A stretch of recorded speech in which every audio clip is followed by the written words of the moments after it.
की जय, पवन सुत हनुमान की जय।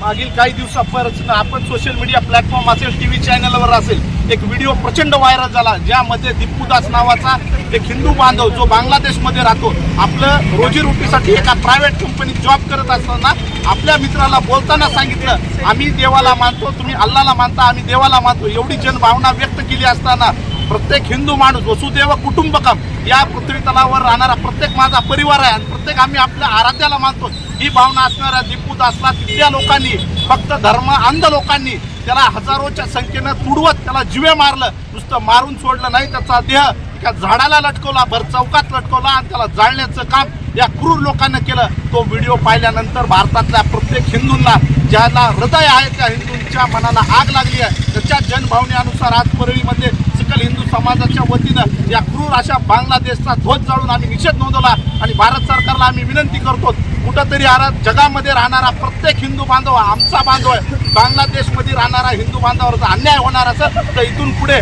भारतात राहणारा हिंदू शांत बसणार नाही। भारत सरकारला, नरेंद्र मोदी साहेबांना आमची विनंती आहे की आता आपण ठोस पावलं उचलण्याची वेळ झालेली आहे। किती दिवस आपलं हिंदू बांधवांचा नायनाट आणि हिंदू बांधवांच्या रक्ताच्या होळ्या पाहिजेत, बस झालं। इथून पुढे भारतातला हिंदू शांत बसणार आहे। याच जनभावनेला आज इथं निषेध करण्यासाठी आम्ही परळीतील सकल हिंदू समाजाने बांगलादेशचा ध्वज जाळलेला आहे। धन्यवाद।